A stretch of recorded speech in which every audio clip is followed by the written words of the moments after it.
1987 புரட்சித் தலைவர் அமரர் எம்ஜிஆர் மறைவிற்கு பின்பு இயக்கத்தை ஜே அணி ஜா அணி என்று பிரித்தவர் நமது தந்தையார்.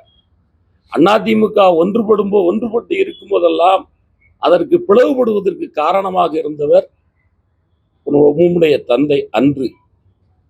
அதே மாதிரி அம்மாவுடைய காலத்திற்கு பின்பு அம்மா மறைவிற்கு பிளவுபடுவதற்கு காரணமாக இருந்தவர் நீர். இந்த கட்சி உடைந்து போவதற்கு காரணமாக இருந்தவர் திரு மனோஜ் பாண்டியன்.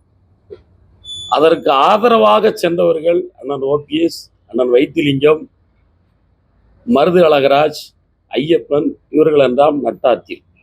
இன்று எங்கிருக்கிறார்கள்?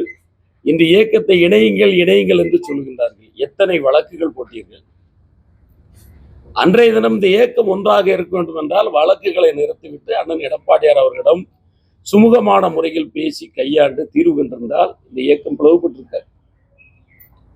ஒரே காரணம், எடப்பாடியுடைய தலைமையை நாங்கள் எதிர்ப்போம். எந்த குற்றம் கண்டீர் எடப்பாடியாருடைய தலைமை ஏற்பதற்கு? எத்தனை பேரிடர்கள் வந்தாலும் அனைத்து இந்திய அண்ணா திராவிட முன்னேற்றங்களின் தொண்டர் பலம் யாரிடம் உள்ளது? அண்ணன் எடப்பாடியார் அவரிடம்தான் இன்று இயக்கம் மிகவும் அற்புதமான முறையில் பயணிக்கின்றது.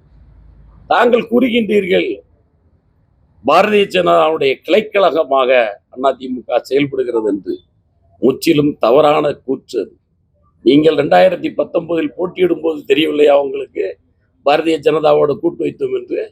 இன்றைக்கு கூறும் மனோஜ் பாண்டியன் 2022 தன்னுடைய எம்எல்ஏ பதவியை ராஜினாமா செய்துவிட்டு ஆலங்குளம் சட்டமன்ற தொகுதியில் மீண்டும் முறை போட்டியிட்டு இருந்தால் நீர் வெற்றி பெறுவீரா அல்லது தோல்வியை தருவீரா என்று அன்னைக்கு அதிமுக முடிவு பண்ணியிருப்பார்கள் தொண்டர்கள்.